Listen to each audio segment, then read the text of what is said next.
starts. Yes, hello. This is Chris Whitehead. This is the second episode of Perspectives on Sustainable Development. I am very, very excited today to follow up our very successful first episode. And thank you again to Andy Bachman and also Marisol Maddox for the excellent discussion on climate change impacts and national security implications.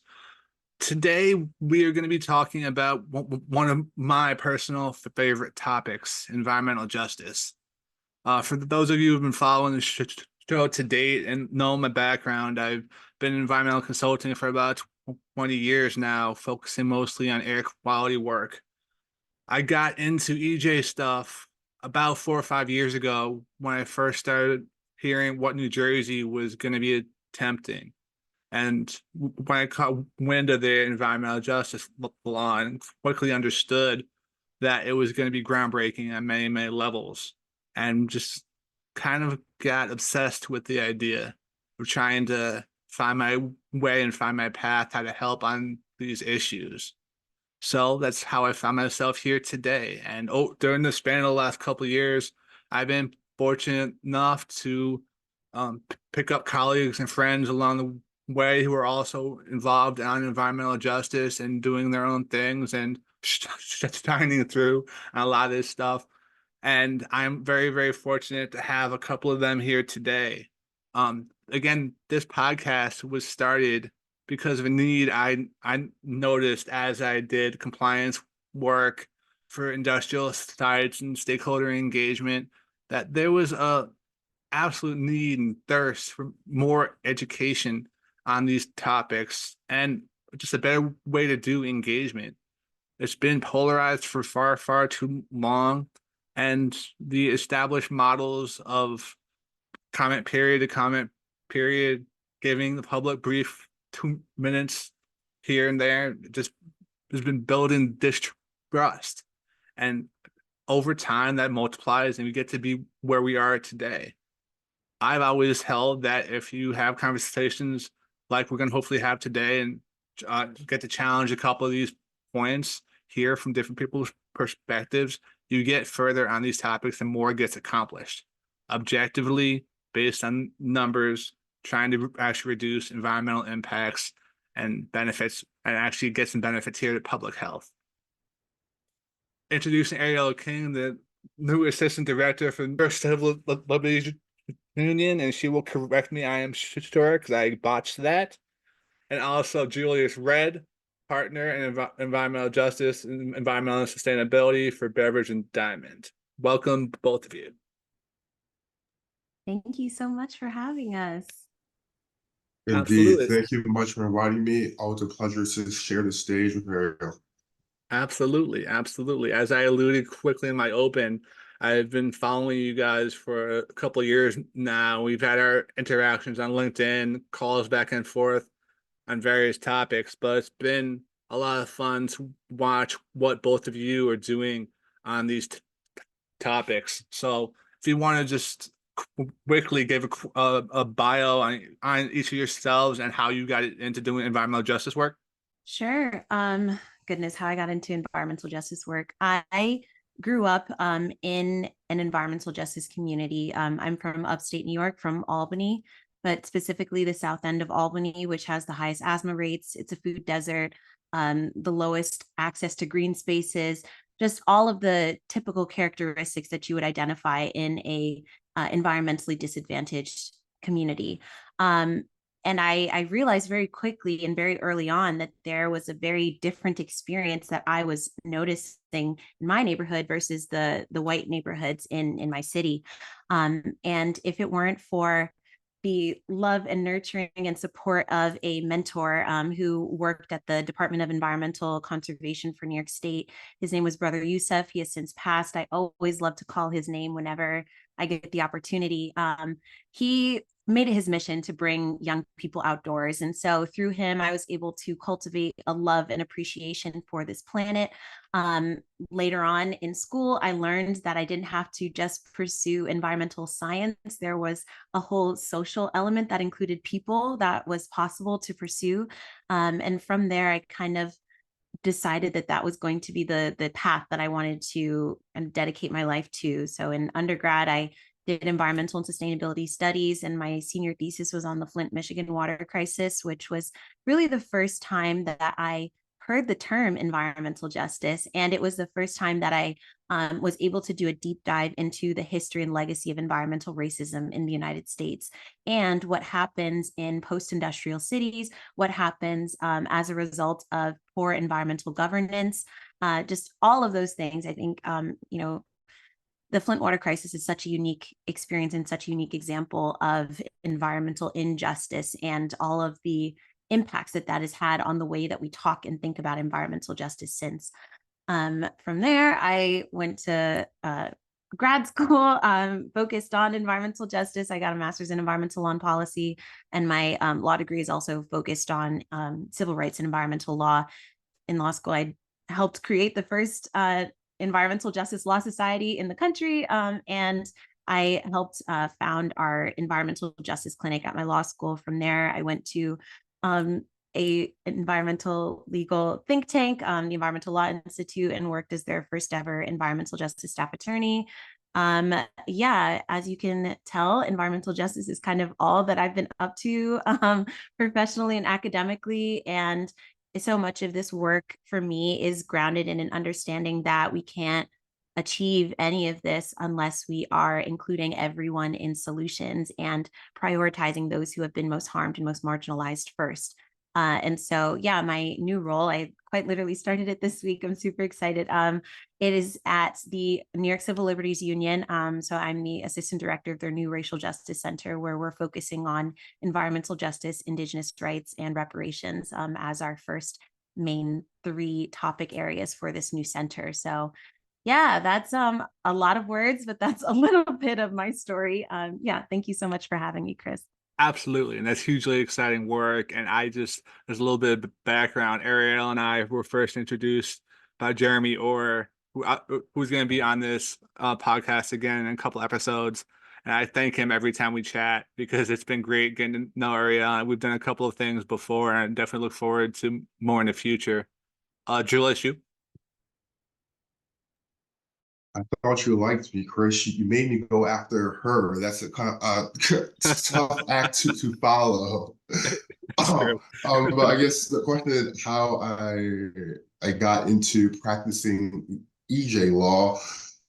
I guess by training I am a practicing attorney. Most of my work focuses on various environmental issues, mostly environmental litigation issues. I also do a lot of environmental compliance counseling. And I sort of, in the nature of my work, I've seen all sorts of different issues arise. And we've been having counseling and most of my clients are industry, and have been counseling clients on sort of ways to think about and more proactively consider and mitigate their potential impacts in the communities in which they serve. And I think it was back in 2015-ish, before EJ became in vogue, we officially launched our EJ practice, and we're the first, as far as we know, sort of private sector law firm to have an official EJ practice that really focus on industry.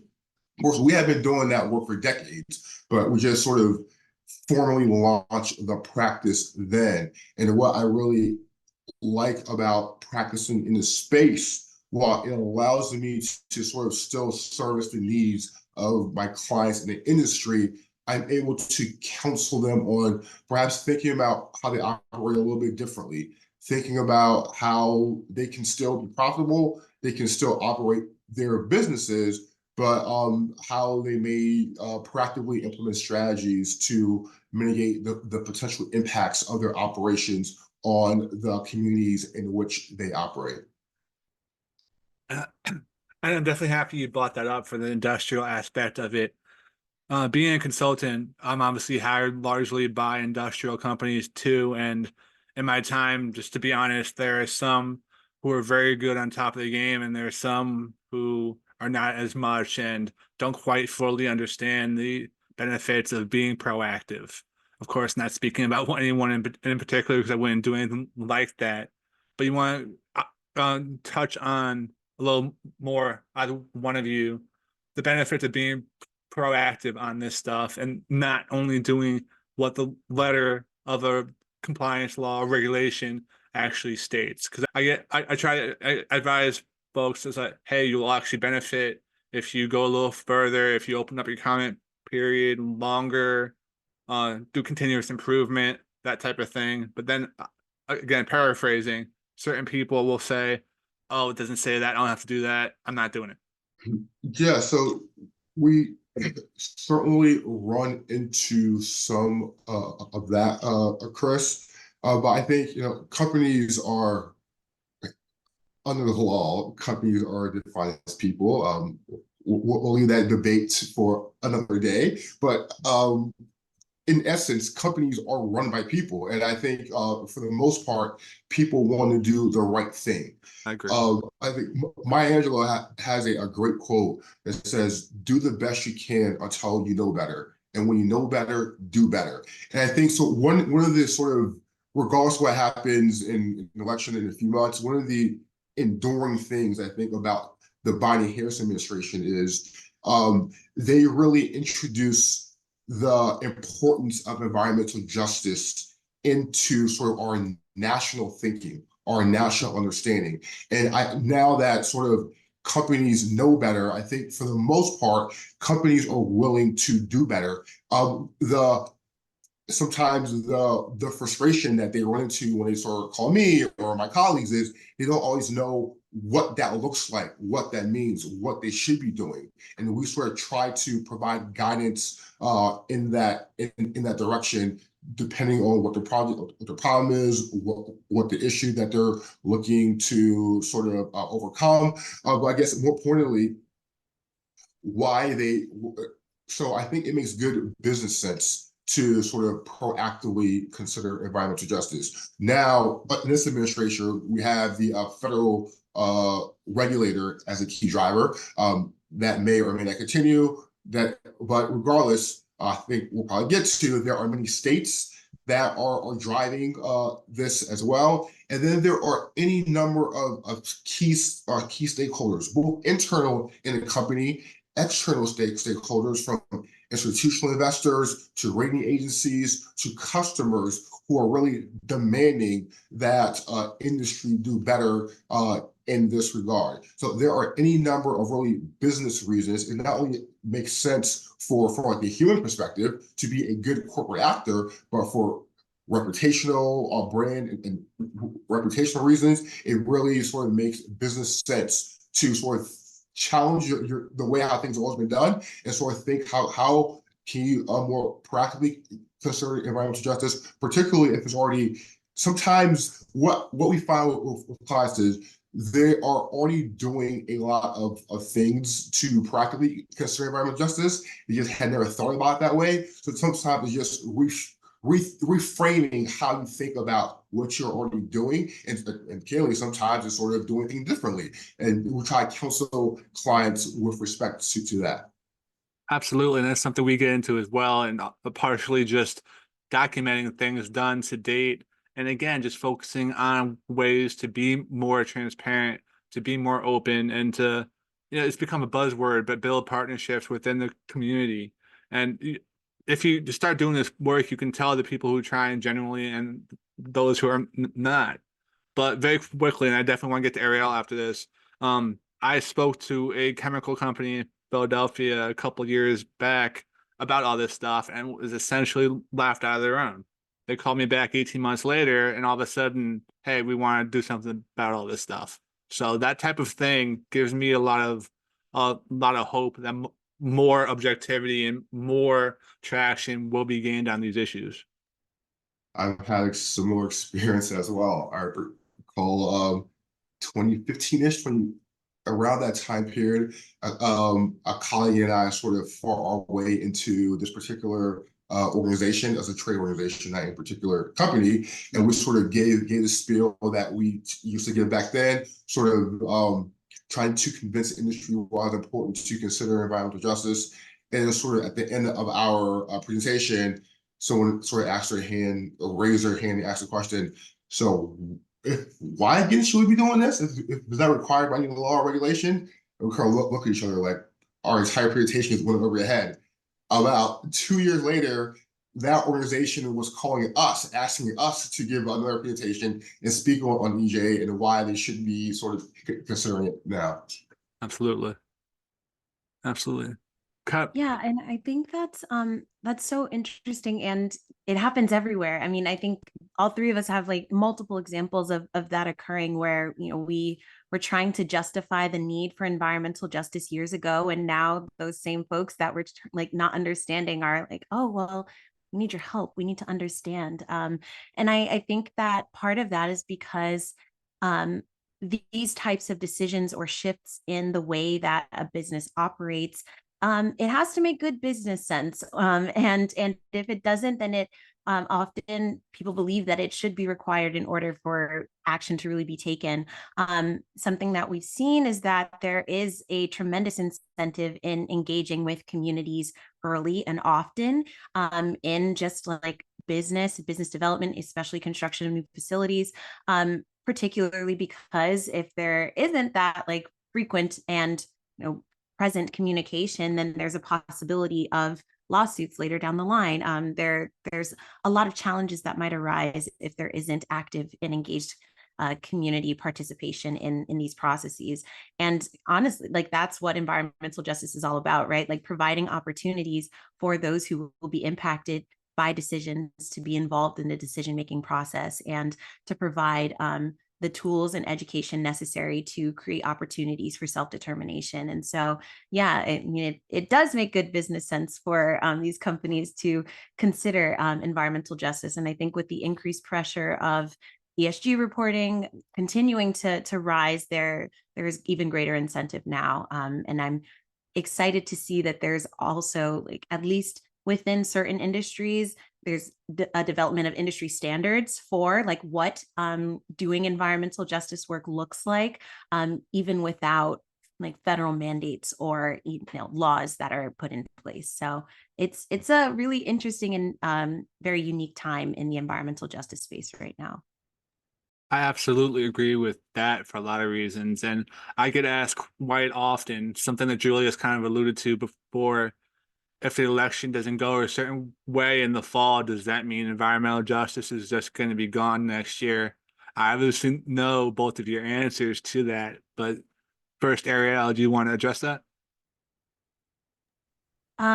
Okay, so because the environmental justice movement is grounded in civil rights and an understanding of, I think that there is such a clear amount of determination and grit in the environmental justice movement that I feel like regardless of who is in office, there will always be people advocating for the advancement of environmental justice. I think who is put into the presidential seat will obviously determine how much support we get on a federal level to advance these initiatives. I think something that I'm maybe more concerned about than industry's role in advancing environmental justice right now is what will happen to all of the funding that we are seeing. Like we are experiencing historic amounts of funding from the federal level going towards environmental justice and climate justice initiatives.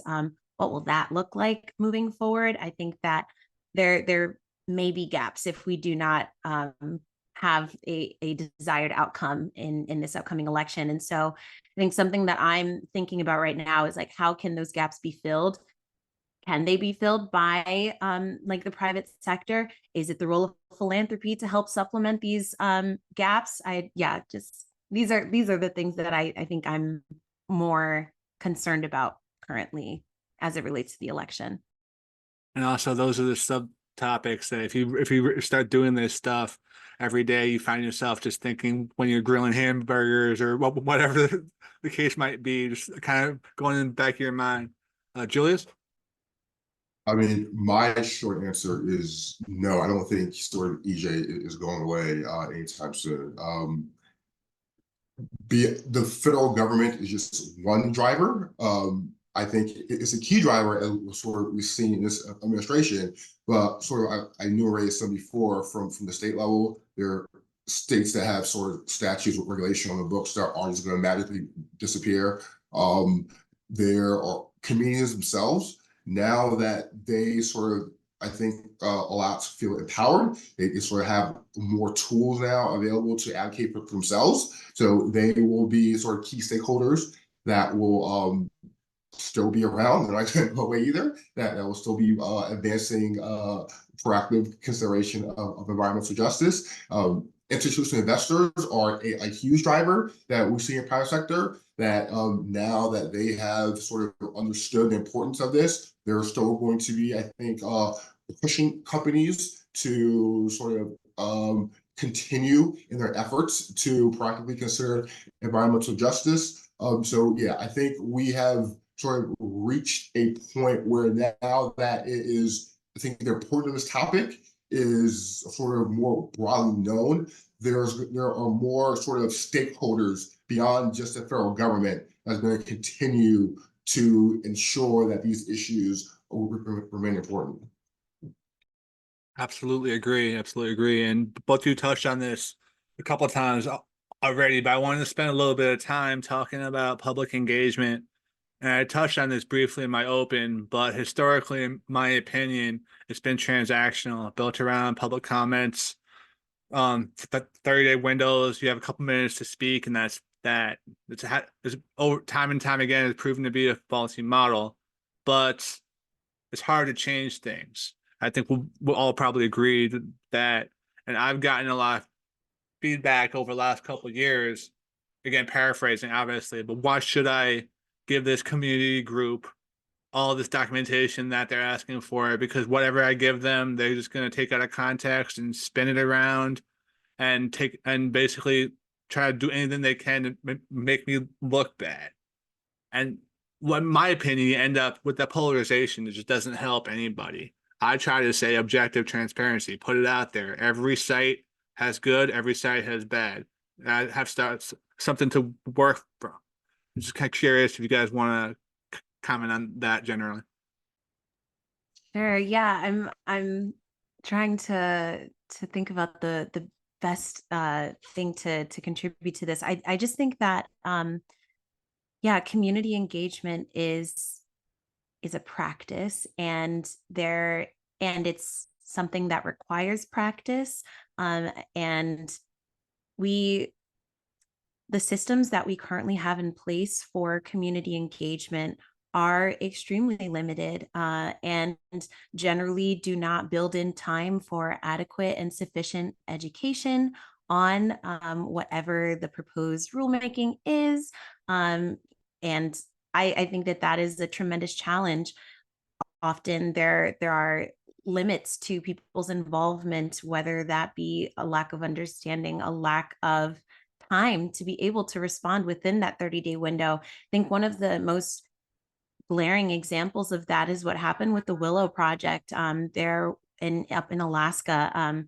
So for those who aren't aware, the Willow Project is a proposed oil facility that has a decades-long lifespan and is set to emit just tremendous amounts of emissions and essentially just put us backwards in terms of climate action. And in the public comment period, there was a request before the public comment period started by the indigenous tribes that are in that area to move it, to shift the time frame for the public comment period, because it was currently scheduled for during hunting season, which means that most folks are going to be out for very long days with limited access to the internet, hunting so that they can sustain themselves for the rest of the year. And that time frame was not moved to accommodate that. So I think that's a very blatant and very clear example of the shortcomings in the ways that we are even being amenable to the needs of communities to ensure that they can actually be active participants in decision-making processes.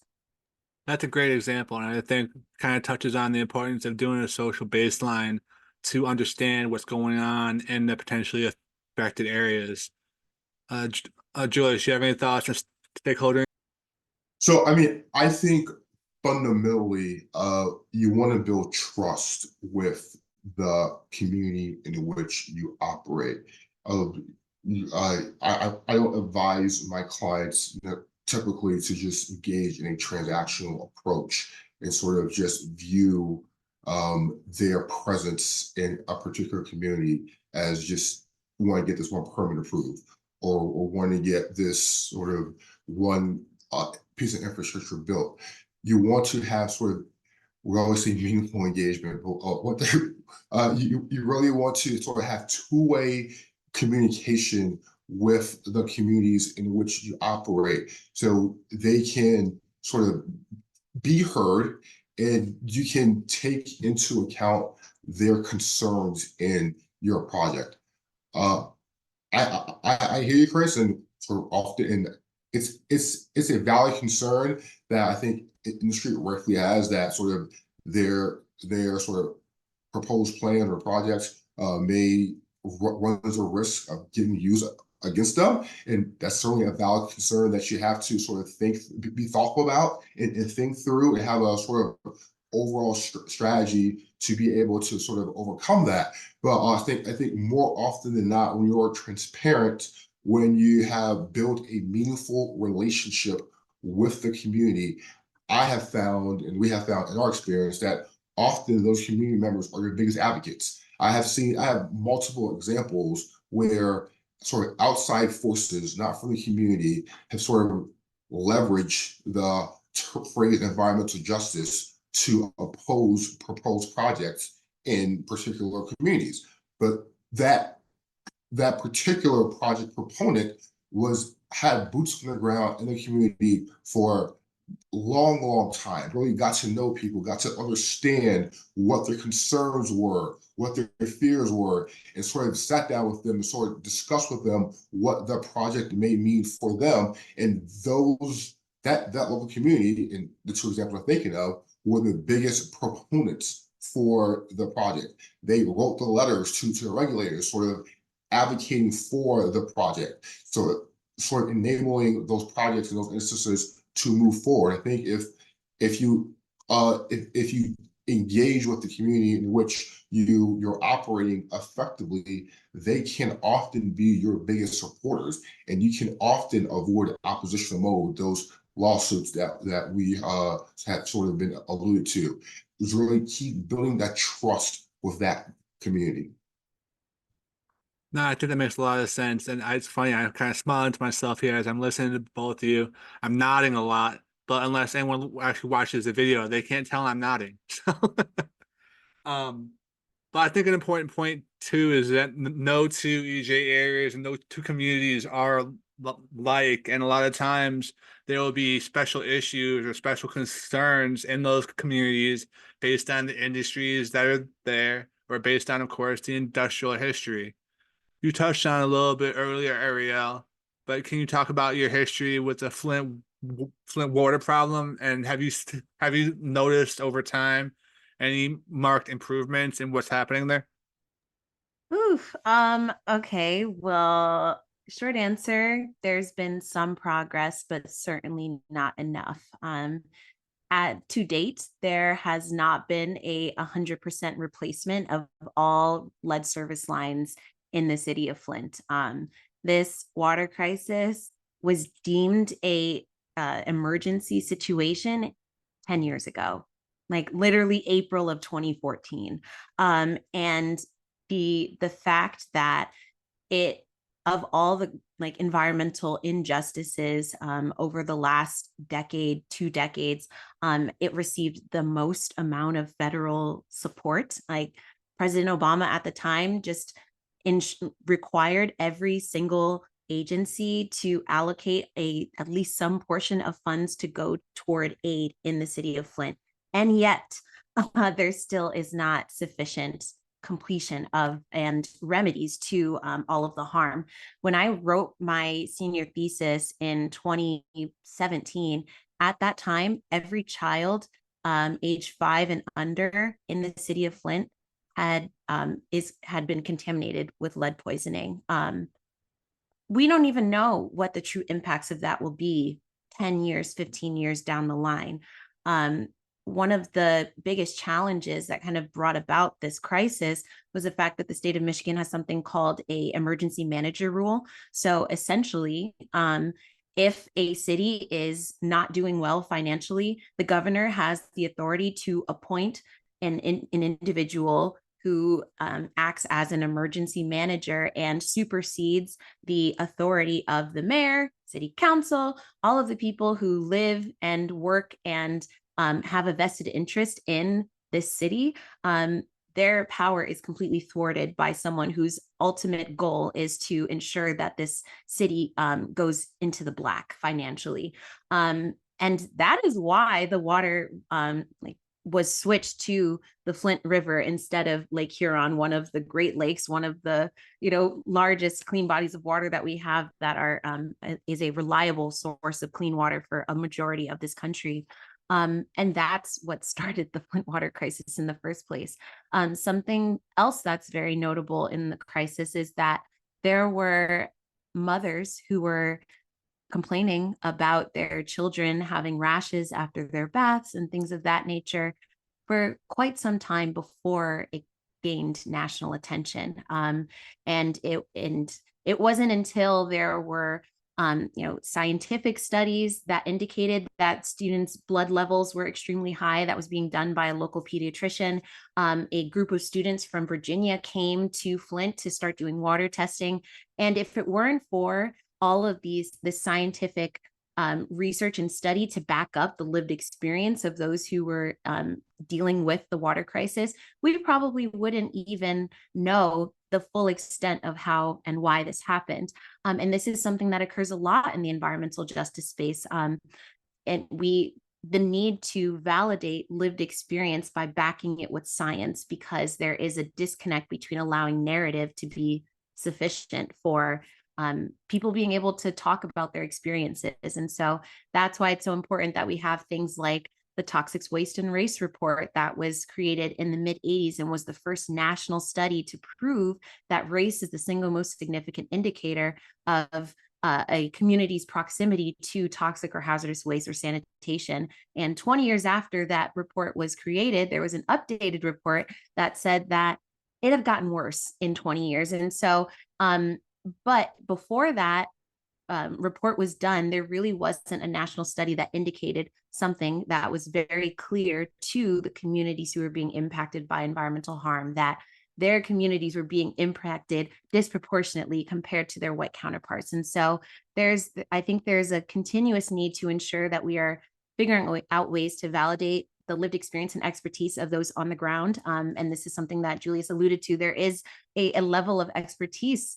People are the experts of their own lived experience. And when you are dealing with a system that has not prioritized you being able to receive the support necessary for you to be able to create remedies for yourself, then you do your own research and you become an expert in the science, in all of the technical data. And so, yeah, I think the Flint water crisis, on so many levels is such an important case study because it showcases and it is almost a mirror to what we are seeing in so many other places across the country and beyond.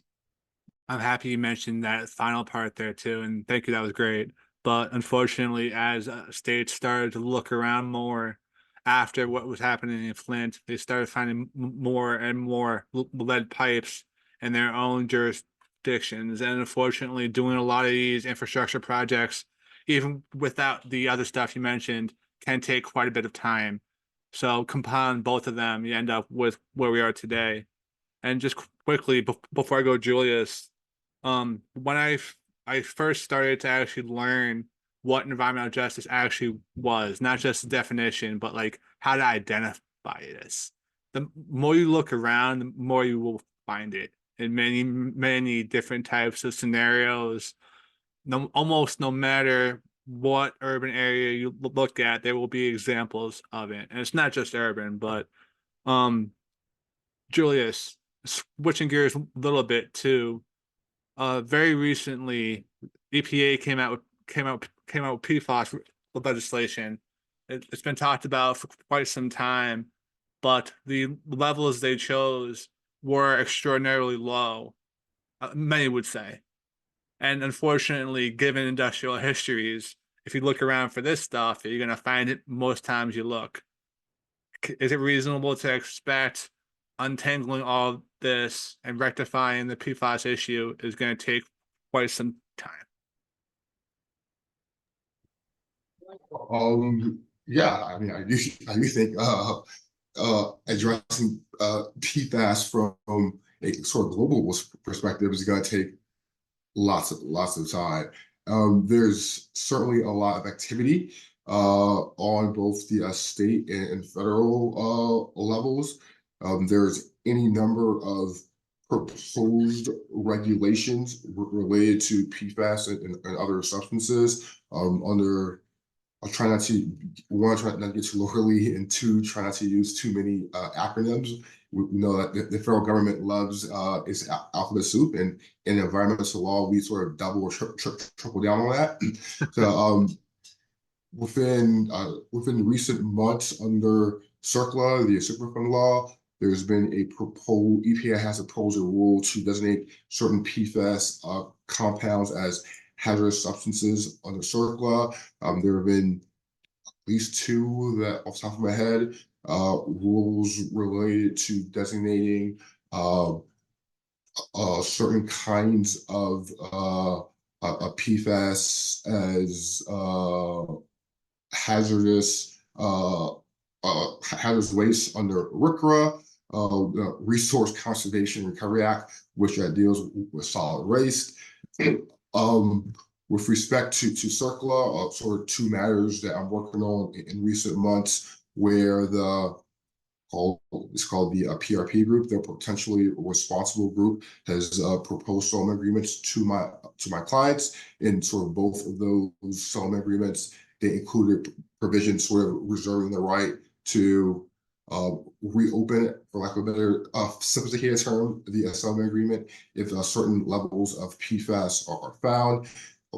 Earlier this week, there was a proposed rule related to maximum containment levels for certain PFAS in drinking waters, and any number of different environmental statutes. There have been sort of rules proposed related to PFAS, and that's just at the federal level. At the state level, we see it in many different states as well. Relating to, as an example, we see it with respect to firefighting foam. Many states have bans on so-called intentionally added fire foam with intentionally added PFAS. California, as an example, has a restriction on that. I think California, there's restriction on disposing of PFAS within the state. New York also has certain restrictions on use and manufacture of PFAS. That's just two of many different states, and that's not limited to the U.S. That's global as well. So it's certainly an important issue that's very complicated, and I think will likely take a very long time to address. The most important thing, I think, is really make sure that you're following the science and it's really based on sound science. Part of that I wanted to touch on too quickly is the education component for the public on it. And again, it's just such a pervasive issue. As an example, our town gives alerts anytime the water sampling and local treatment plant is over the threshold at all. But the last couple have been, I think, 1/100th or 2/100th over, and every time they sent out one of those alerts, everyone's hair just goes absolutely on fire and goes nuts, goes out buying filters that can't filter out PFAS, and in my opinion, might not be doing the good that they're intended. Is there a better way to try to do public education on the topic? Frankly, I think that we have to just continue to urge industry to not use it. I think we need to figure out ways to keep the onus off of consumers and keep pressuring industry to just eliminate the use of this very toxic chemical in everything. I actually have a podcast episode coming up all about PFAS There you go. very soon. But yeah, I just think that To Julius's point, there are states that are doing incredible work to ensure that there are bans on PFAS, and industry is listening. Industry recognizes that they have to make shifts in order to accommodate these laws. A lot of them are requiring a ban on PFAS and like the use of PFAS in different textiles and things like that starting in 2025 or 2026. A lot of the states are, I know like California, New York, Maine, like a few others are just in the future, it will be banned. However, we're starting to see a few retailers ban the use of or ban the sale of products that have PFAS in them early, like soon. I think a few examples are outdoor companies like REI, Dick's Sporting Goods, a few of these big retailers that have national and international presence are starting to, based on these state regulations, are starting to limit allowing the sale of products that have PFAS in them, for example. So yeah, I think that like the more public pressure we put on industry and on our legislators, the less of a worry it should have to be for consumers to be able to understand what exactly is happening with these, because these chemicals, there's like 5,000 different types of PFAS, right? Like quite a few, yes. and growing, right? Like it's a growing list because it's all about the compounds, right? So we can keep making different types of PFAS. So it would be virtually impossible to like regulate every single one by name, right? So I think ultimately the goal should be to just eliminate them from our lives and from the way that we are consuming things moving forward. I think that's very well said. But also, I know we're starting to get a little tight on time, but there's one other major area I wanted to quickly address, and we touched on it a few times back and forth a little bit, but the impact that states can have on these issues and explicitly cumulative impacts and environmental justice laws. When New Jersey first came out with their rules, I can't tell you how many times I heard, oh, this is going to push business out of New Jersey. This is going to be terrible. This is going to be terrible. But then all of a sudden, 18 months, 24 months later, you have 6 or 7 states now doing it as well. And another 18, I think it is, that have EJ screening tools and it's starting to walk along that path. So, can either of you speak to the importance of going after cumulative impacts and trying to fine tune the models that are out there? Yeah, I mean, I think sort of that's sort of in line, I think, with your last question there, Chris. I think part of the reason that there is not perhaps as much robust sort of restrictions, I think, related to cumulative impacts is the science is sort of still catching up to it. It's sort of difficult to figure out exactly how you count for many different stressors. And when you think about sort of chemical stressors versus non-chemical stressors, how do you sort of combine all that into really evaluating what the cumulative burden is any one particular community is facing? I mean, I think it's critically important on all these issues, not only related to PFAS, but on all these tools that are coming about, that they are rooted in sound science, so that we are really giving us the a very clear and accurate picture of the environment and folks' lived experience. To sort of Arielle's point, but I think Massachusetts recently came out with regulations related to cumulative impacts. It, I think, strives to combine both chemical and non-chemical stressors. New York has, I think, guidance out related to chemical impact. So I think the sort of science continues to evolve and is continuing to, as we get more data points and more input, these sort of issue like cumulative impacts continues to evolve. Absolutely.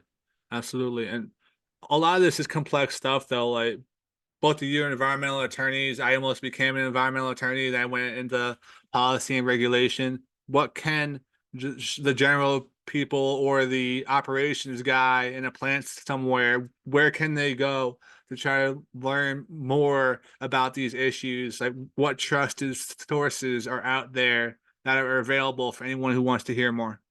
Sure. Yeah. I mean, one, like podcasts like this, I think really leaning on the expertise of people who have been doing this work for a really long time. There are just such incredible environmental justice organizations that put out content, blog posts, resources, reports. Some like We Act for Environmental Justice is a great example. And also there are and can be a lot of like industry based examples. And I'm starting to see a growing number of um, research groups and people doing studies to indicate, or like I said earlier, providing this type of guidance. So yeah, I also shared a like very long list of resources with Chris that I would definitely recommend people just start taking a look through. There's something for everyone in there. I'm really big on accessibility. So if you don't like books, there's also podcasts. If there's also short clips and videos, legal articles, if that's your jam. So I think that and as we are learning about all of these topics, it's important to understand that not everyone is going to have like the same understanding or even like the same level of care. And so I believe that as environmental justice advocates, it is our job and responsibility to make this information as accessible as possible and to meet people where they're at and to provide language that resonates with folks. Because so often we hear the misconception that people who are experiencing environmental injustice have so many other things to worry about that they can't possibly be involved in community engagement on an environmental justice issue or climate resilience issue. But that couldn't be farther from the truth. And so I think, like I said, our job is to really figure out the most effective ways to communicate this information and to collaborate with different entities to ensure that if communications isn't our strong suit, that we're relying on the expertise of those who are able to do so. Absolutely agree. Julius? Yeah, I mean, I think there are lots of publicly available resources that are available. You just have to sort of know where to look. US EPA puts out a lot of content on their website. There's lots of information. Somewhere there are state counterparts. They typically have lots of useful information on their website. Arielle's former employer, Environmental Law Institute, they do a great job of sort of developing and distributing content. Law firms like mine, we publish content all the time, from podcasts to newsletters to client alerts. So yeah, there are any sort of number of different resources that are publicly available. Absolutely. Well, thank you both very, very, very, very much. I know I learned a lot and enjoyed the hour. The podcast notes will have the list that Arielle mentioned and a couple of the sites that Julius mentioned. And I joked with Arielle, it's not a professional goal of mine to get on her list. So I'm hoping that happens one day if I play my cards right. But with that, I'm going to say thank you very much to both of you and everyone who's joined us this week. And our next episode will be Abby Watson and Professor Raphael Heffron talking about energy justice issues and energy transition.